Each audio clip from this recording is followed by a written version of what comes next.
नमस्कार। मैं शंभुनाथ शुक्ल बोल रहा हूं। झाड़ेरो कलेक्टरगंज के इस एपिसोड में आप सबका स्वागत है। आप लोग भी सोच रहे होंगे कि कैसा ये यूट्यूब चैनल है या इस वीडियो बनाने वाले सज्जन हैं जो बीच बीच में लापता हो जाते हैं। आपकी बात सही है, मैं बहुत लंबे समय तक लापता रहा। करीब 1 महीने बाद पुनः आपसे मिल रहा हूं और उसकी वजह भी कुछ लोगों को पता होगी, कुछ को नहीं पता होगी। मेरी पत्नी की बीमारी, उनको सर्वाइकल का ऑपरेशन होना था, इसलिए मुझे समय लग गया। लेकिन अब वो उनका एम्स के ट्रामा सेंटर में डॉक्टर कामरान फारूक ने उनका ऑपरेशन किया। अब वो ठीक हैं और इम्प्रूवमेंट दिख रहा है। मेरी ख्याल से जल्दी ही एकदम वो पहले की तरह फिट हो जाएंगे।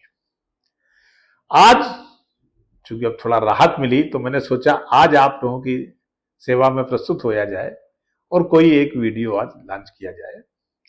आज मेरा विषय है कि तीसरे चरण की वोटिंग के बाद कैसा लोग महसूस कर रहे हैं, कैसा लग रहा है।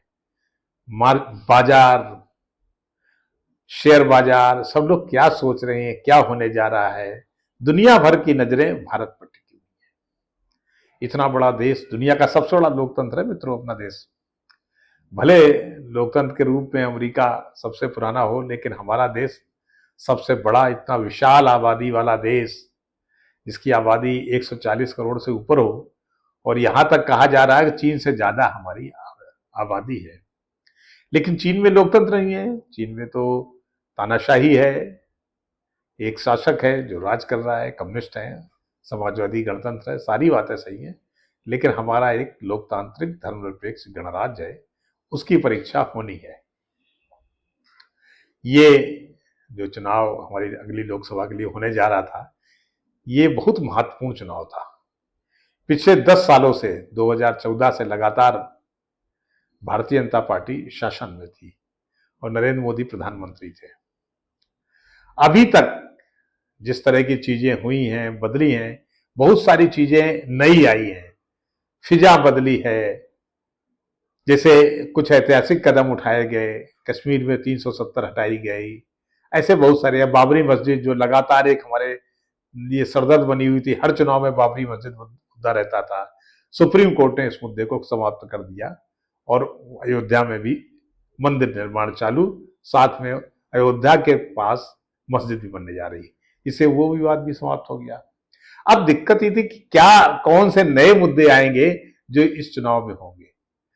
कांग्रेस, जिसके नेता की राहुल गांधी है, भले उसके अध्यक्ष, कांग्रेस के राष्ट्रीय अध्यक्ष मल्लिकार्जुन खड़गे हों, लेकिन हर एक को पता है कि उसके नेता, यानी अगर कांग्रेस के नेतृत्व में सरकार बनती है तो उसके प्रधानमंत्री राहुल गांधी होंगे। राहुल गांधी ने कहा कि यह सरकार संविधान, धर्मनिरपेक्षता को खतरे में डाल रही है। उधर बीजेपी ने इस चुनाव में नारा दिया कि कांग्रेस जो है वो धार्मिक आरक्षण देना चाहती है, मुसलमानों को आरक्षण देना चाहती है। एक तरह से वो इसे हिंदू मुस्लिम करने में जुटी रही। दोनों पार्टियों के पास कोई ठोस मुद्दे नहीं थे। नरेंद्र मोदी जी ये सोचते थे कि भाई हमने 82.5 करोड़ लोगों को हर महीने फ्री राशन दे रहे हैं, हर किसान के खाते में कुछ पैसा जा रहा है, इससे हमारी जीत पक्की है। और वाकई 2 महीने पहले तक लग रहा था कि नरेंद्र मोदी को चुनौती देने वाला अभी कोई नहीं है, क्योंकि उनके सामने राहुल गांधी प्रधानमंत्री के फेस के तौर पे नहीं जम पाते, नहीं स्थापित हो पाते। तो माना जा रहा था कि शायद नरेंद्र मोदी ही अगली सरकार के मुखिया होंगे। लेकिन जो 3 चरण की वोटिंग हुई है, उससे बीजेपी के पेशानी पर बल पड़ रहे हैं, खासतौर पर नरेंद्र मोदी और उनके जो बहुत करीबी लोग हैं, अमित शाह, उनके चेहरे पर।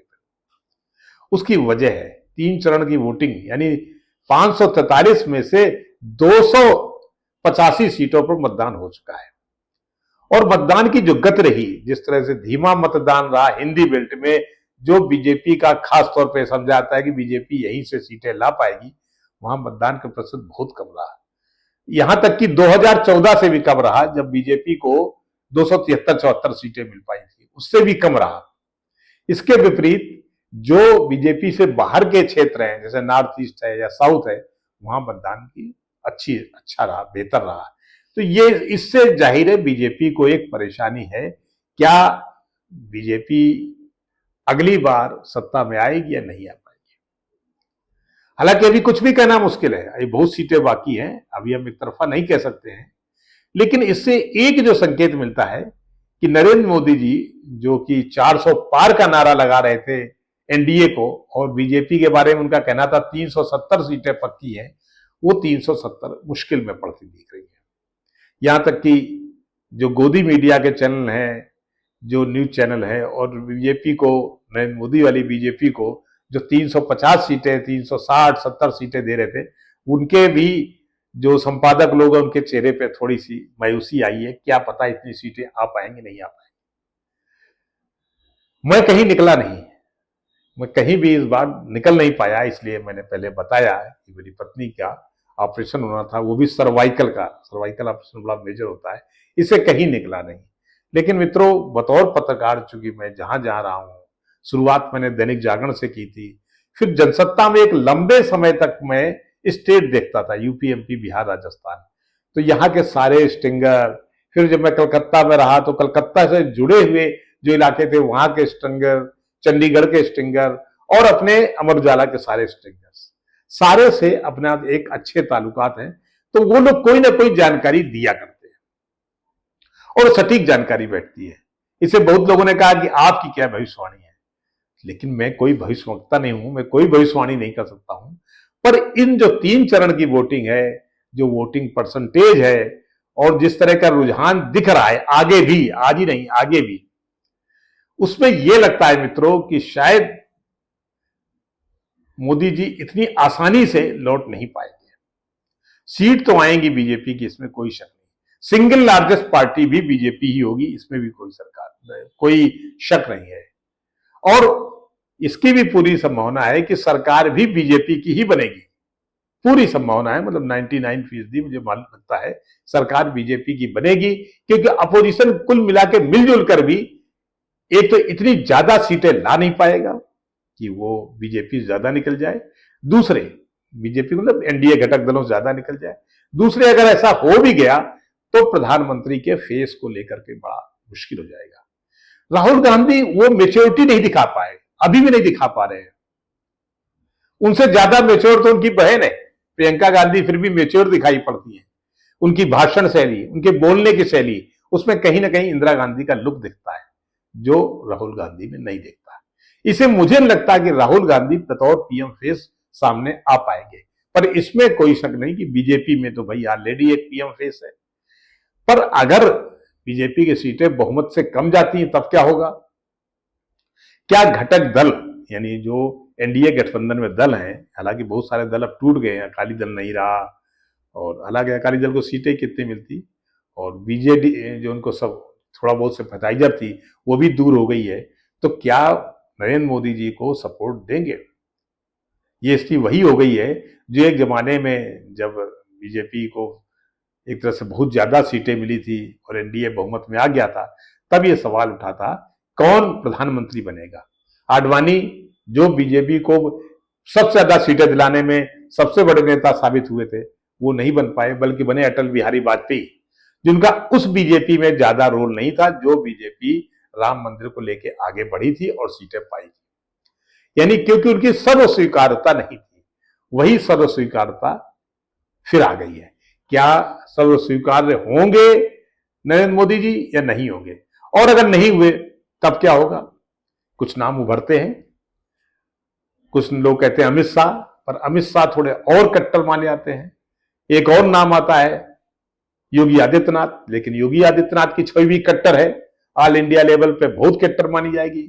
तो 2 नाम जो और आते हैं, जो लगता है कुछ दिखाई भी पड़ता है कि शायद सर्व स्वीकार्य हो, वो हैं नितिन गडकरी और राजनाथ सिंह। नितिन गडकरी इसलिए कि उनको आरएसएस का सपोर्ट होगा। आरएसएस की पहली पसंद तो नितिन गडकरी माने जाते रहे, बीजेपी के अध्यक्ष भी रह चुके हैं। इसके अलावा बातचीत में थोड़ा सा वो एंटी मोदी रुख भी दिखाते रहते हैं, वो दिखाते रहते हैं कि वो मोदी के खिलाफ भी जा सकते हैं। फिर भी नरेंद्र मोदी उन्हें कभी निकाल नहीं पाए, वो लगातार पिछले 10 वर्षों से केंद्रीय मंत्री बने हुए हैं और इंपॉर्टेंट मंत्री बने। एक नाम और आता है राजनाथ सिंह का, जो वर्तमान में केंद्रीय रक्षा मंत्री हैं। बहुत अच्छा है, बहुत सर्वस्वीकार है, बीजेपी के 2 बार अध्यक्ष रह चुके हैं, उनकी स्वीकार्यता भी बहुत ज्यादा है, मीठा बोलने वाले हैं, लेकिन कभी भी नरेंद्र मोदी के सामने दृढ़ता से खड़े होकर उन्होंने कुछ नहीं कहा। ये उनकी एक कमजोरी भी मानी जाएगी कि इतने दृढ़ क्यों नहीं रहे। वैसे वो व्यक्तिगत तौर पे बहुत ही अच्छे हैं, बहुत ही बढ़िया बोलते हैं, लेकिन ये कमजोरी एक रही है कि नरेंद्र मोदी के खिलाफ कभी दृढ़ता से खड़े नहीं हुए। नितिन गडकरी तो इतना खड़े हुए कि एक बार सोनिया गांधी ने भी नितिन गडकरी की तारीफ कर दी। तो ये जो दिखाई पड़ता है आगे चल के, हो सकता है अगर बीजेपी बहुमत ना ला पाई अपने दम पे, यानी 250 पे आके रुक गई, तो जो प्रधानमंत्री का फेस है वो बदल जाएगा यकीनन। फिर वो नितिन गडकरी और राजनाथ सिंह में देखा जाएगा। अब कौन होगा ये तो वक्त बताएगा, लेकिन जो अभी तक लग रहा है वो मैंने एक अनुमान किया। और मित्रों, यही सब कारण रहे कि मैं आप लोगों से बहुत दिनों बाद आज मिल रहा हूं। मुझे भी अच्छा लगा। आज की बात मैं इतनी ही करता हूं, इसके बाद फिर अगले एपिसोड में बात करेंगे। नमस्कार।